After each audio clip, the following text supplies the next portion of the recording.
Sir सबसे पहले बताइएगा, Indian air force tall to claim ये था या ये है आज भी कि राफेल जहाज जो हैं अगर वो आ गए तो वो तो पाकिस्तान के अंदर तहलका मचा देंगे, सिचुएशन बिल्कुल वन साइडेड होगी। एयरफोर्स जो इंडियन एयरफोर्स है उसका पूरे हिंदुस्तान के अंदर वो इस नैरेटिव को लेकर फिर रही है। लेकिन रियलिटी चेक ये है सर कि हिंदुस्तान के 4 राफेल जहाज़ों को पाकिस्तान ने बिल्कुल मफलूज कर दिया। 29 और 30 को जब वो आए, जिसके नतीजे में उनके जहाज़ों को ग्राउंड होना पड़ा और एयर मार्शल एसपी दाकड़ को ओहदे से भी हटा दिया गया। सर रियलिटी चेक और जो क्लेम कर रहे हैं इसको आप कैसे एवेल्युएट करते हैं? इसमें तो मंसूर कोई शक नहीं है कि Rafale along with Meteor missile एक बड़ा पोटेंट वेपन सिस्टम है। और जब इंडिया ने 2019 पुलवामा के बाद ये डील की थी फ्रांस के साथ, तो उन्होंने प्राइमरीली इसी रीजन को सामने रख के की थी कि वो पाकिस्तान के ऊपर एक टेक्नोलॉजिकल एज हासिल करना चाहते थे। अगर आप पुलवामा के इंसिडेंट को याद करें तो उन्होंने उस इंसिडेंट्स में अपने मिराज 2000, SU-30 और MiG-21 एयरक्राफ्ट इस्तेमाल किए थे, जबकि उनके खिलाफ हम लोगों ने F-16 with MRAM and JF-17 with PL-10 and PL-12 हमने उनके खिलाफ पिच किए थे। और हमारे F-16s और JF-17s ने उस एरियल बैटल को जीत लिया था। पुलवामा के बाद प्राइम मिनिस्टर मोदी ने जब इंटरव्यू हुए और उनसे पूछा गया कि आपके 2 जहाज क्यों गिर गए, तो उन्होंने कहा था कि जी कि हमारे पास अगर राफेल होते तो हम क्या कहते हैं ये बैटल जीत सकते थे। और इसी पिच को लेके उन्होंने फ्रांस के साथ ये डील की और उनको अब इस वक्त उनकी फ्लीट के अंदर 36 एयरक्राफ्ट जो हैं वो फ्लाई कर रहे हैं। लेकिन वो ये एक चीज भूल गए कि वो तो अपने आप को अपग्रेड कर रहे हैं, तो क्या पाकिस्तान एयरफोर्स अपने आप को अपग्रेड नहीं करेगी? क्योंकि किसी भी एरियल बैटल के अंदर आजकल जहां आप beyond visual range targeting and firing कर रहे होते हैं, ये बहुत इंपॉर्टेंट होता है कि फर्स्ट शूट कैपेबिलिटी किस एयरफोर्स के पास है। बिल्कुल सही। 2019 में वो फर्स्ट शूट कैपेबिलिटी हमारे पास थी। एक थोड़े से अरसे के लिए जब क्या कहते हैं चाइना ने J-10s और उसके साथ जो उसका स्पेशल मिसाइल है वो हमें नहीं दिया था, तो ये फर्स्ट शूट कैपेबिलिटी इंडियंस के पास चली गई। ठीक। लेकिन अभी कुछ अरसा पहले चाइना ने हमें जो J-10C और JF-17 ब्लॉक 3 का जो बेसिक मिसाइल है जो PL-15 है वो हमें उन्होंने भेज दिया है। बिल्कुल सही। पाकिस्तान एयरफोर्स ने उसके साथ ये किया कि ये बेसिकली एक इंटीग्रेशन होती है, जो जहाज के अंदर मिसाइल लगा होता है, रेडार लगा होता है, और उसके साथ मिसाइल की इंटीग्रेशन हुई हुई हो।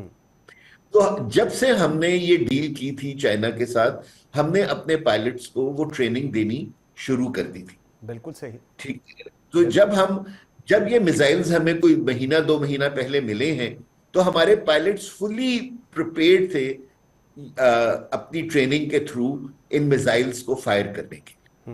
बिल्कुल सही। अच्छा सर, इस वक्त हमारे जो J-10Cs हैं एंड स्पेशली JF-17 ब्लॉक 3 वो इन मिसाइल्स के साथ लेस है।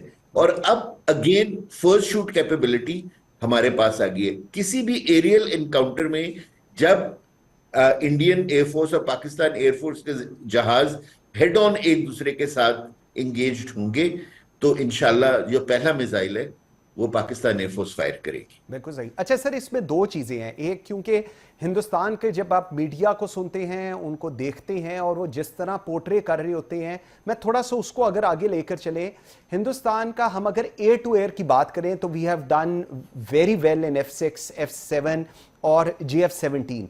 सर ये जो PL-15 मिसाइल है, इसका एक फोबिया है पूरे हिंदुस्तान में, क्योंकि हिंदुस्तान और वहां के जो एक्सपर्ट्स हैं, जो जानते हैं, स्पेसिफिकली जो एयरफोर्स के लोग हैं, वो कहते हैं कि जी ये जो मिसाइल है ये 200 किलोमीटर प्लस को ट्रेवल कर सकता है और ये किसी भी जहाज पर जा सकता है, लेकिन हिंदुस्तान के पास जो कैपेसिटी है वो 120 टू 150 की है। इसको आप कैसे एनालाइज करेंगे फिर? बिल्कुल सही है कि जो मिसाइल है जो इस वक्त इंडियन एयरफोर्स फ्लाई कर रही है राफेल्स के ऊपर, वो है Meteor. Okay. It is a French missile, ठीक है ना। और उसकी रेंज यही है 120 टू 150 kilometre, depending on to altitude and the target and everything, ठीक है ना।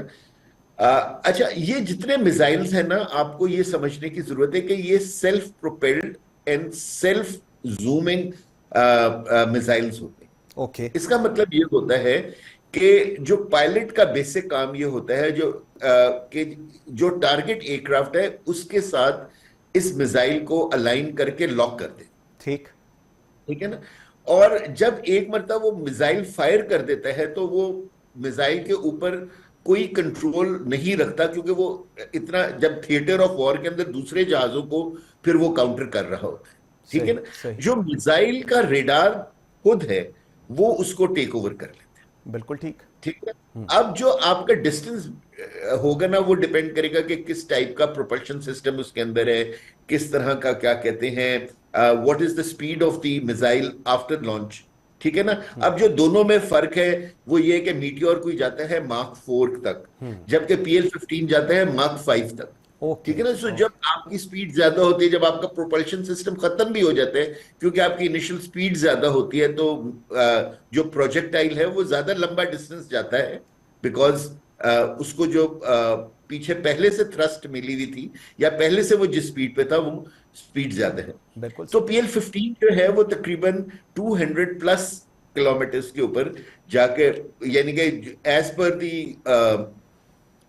जो कंपनी है जिसने PL-15 बनाया, वो तो कहता है कि 200 से 300 किलोमीटर तक वो जा सकता है ये ओके। मिसाइल, सो बेयर मिनिमम ठीक है ना। 200 की जो अच्छा, उनकी लेंथ है, हाँ that's what they are saying. बिल्कुल ठीक। जी। अब इसमें अगर लेट्स से एक लेमैन के पॉइंट ऑफ व्यू से अगर हम देखें कि अगर दो जहाज, एक जहाज के ऊपर मीटियोर लगा हुआ है और दूसरे जहाज के ऊपर PL-15 लगा हुआ है, दोनों जहाज एक कॉम्बैट स्पीड के ऊपर एक दूसरे के साथ इंग्रेस कर रहे हैं, ठीक है ना। तो जब मिसाइल फायर होंगे, जब पहला मिसाइल फायर होगा जो कि PL-15 होगा बुक के हिसाब से, तो उसके 30 सेकंड्स के बाद तकरीबन क्या कहते हैं राफेल को मौका मिलेगा कि वो अपने मिसाइल को फायर कर सके, ओके। ओके। ठीक है ना। सो 30 सेकंड की लीड लीड विल बी आपको देयर फॉर हासिल अस। होगी। बिल्कुल। अच्छा सर, एक और चीज बताएं, ये जो चाइना का 5th generation stealth war planes है, ये क्या है? हिंदुस्तान को इसको लेकर it's a nightmare for them. वो कहते हैं जी they are the most powerful planes, they can avoid detection and they can fly with the supersonic speed. So थोड़ा सा इस पे बताएं, बिकॉज वो एक बहुत बड़ा थ्रेट हिंदुस्तान अपनी पूरी कौम को बता रहा है कि जी ये जो चाइना की तरफ से ये वॉर प्लेन पाकिस्तान को दिए जा रहे हैं या जा चुके हैं या प्रोसेस में है, ये एक बहुत बड़ा नाइटमेयर है हिंदुस्तान के लिए। बिल्कुल ठीक है। अब जैसे देखें, जो अमेरिकन, मैं आपको इस तरीके से समझा देता हूं कि अमेरिकन के पास जो 5th जनरेशन एयरक्राफ्ट है वो है F-35, जो ऑलरेडी इस वक्त हम एक, यानी कि फील्ड के अंदर मौजूद है, ठीक है ना। उनके कंपैटिबल जहाज है चाइना के पास जो है J-31, ओके। ठीक है। और ये जो है ना, ये 5th जनरेशन एयरक्राफ्ट हम इनको इसलिए कहते हैं कि बिकॉज ये जो है क्या कहते हैं, बड़े हाई स्पीड एयरक्राफ्ट हैं, हाई ऑल्टीट्यूड ऑपरेट करते हैं, और इनके अंदर missile detection, sorry radar detection इनके ऊपर बड़ी कम होती है, because of the design they have and because of वो जो उनकी स्किन है जहाज की, वो ऐसे मेटल से बनी होती है कि जो रेडार वेव्स को उतना रिफ्लेक्ट नहीं करती जितने नॉर्मल जहाजों की स्किन्स कर रही हो, ठीक। ठीक है ना। सो अब जो है जो प्रैक्टिकली जो डिफेंस वॉर है, और खासतौर पर एरियल डिफेंस वॉर है, वो अब दो कंट्रीज के बीच में है, अमेरिकन और चाइनीज, चाइनीज के। ठीक है। ठीक। और अब चाइनीज क्योंकि इलेक्ट्रॉनिक्स और एवियोनिक्स में बहुत ज्यादा अच्छे हो गए हैं, सो अब इनके पास जो नए जहाज आ रहे हैं वो उनको पहली मर्तबा मार्केट में लाके एक्सपोजे दे रहे हैं, बिल्कुल सही। ठीक। ठीक है ना। अच्छा, जो एयरफोर्स है जो सबसे ज्यादा चाइनीज सिस्टम्स को फ्लाई करती है और एक ऐसे इलाके में है जहां उन जहाजों को अपनी बर्तरी शो करनी पड़ती है, वो है पाकिस्तान और इंडिया। ओके। ओके। क्योंकि चाइना के साथ तो कोई ऐसा मुल्क है ही नहीं नहीं है जहां जिसके वो अंदर। अपनी ठीक। बर्तरी शो करें, जिसको फ्लाई, जिसके अगेंस्ट फ्लाई करके ना। बिल्कुल सही। ठीक है ना। तो अब जैसे PL-15 कोई आज तो नहीं चाइनीज के पास आया, ये उनके एग्जैक्टली। पास पिछले 3-4 साल से था। सही। लेकिन जब पाकिस्तान एयरफोर्स के पास आया और पाकिस्तान एयरफोर्स ने उसको एम्प्लॉय किया against Russian and French inventory, हाँ। ठीक है ना, तो फिर PL-15 का नाम बना। नाम पता, ठीक है। बिल्कुल ठीक, इसी बिल्कुल। तरह J-10C को जब हम एम्प्लॉय करेंगे राफेल, मिराज 2000 और मिग SU-30 के खिलाफ, तो फिर J-10C का नाम बनेगा। बिल्कुल सही। अच्छा ठीक है ना। इसी तरह जो पाकिस्तान एयरफोर्स है, अच्छा, मैं जो इस ये फ्यूचर में इंडिया किस जगह जाना चाहते हैं, इस वक्त इंडिया जो है वो 36 राफेल्स फ्लाई कर रहे हैं। ओके। और उन्होंने they are in negotiations with the company to have 26 more, जिसके लिए उन्होंने गवर्नमेंट ऑफ इंडिया से तकरीबन $4.5 बिलियन मांगे हुए हैं। ठीक। ठीक है। तो अब वो ये चाह रहे हैं कि बजाय राफेल के, या इन 26 राफेल के से एड ऑन करके हमें जो है ना अमेरिकन से F-35 या दूसरे जहाज भी लेने चाहिए। बिल्कुल सही। अच्छा सर, मुझे ठीक है ना। बिल्कुल ठीक है, मुझे तो बस only then they will have a edge over the Pakistan air force in terms of inventory only.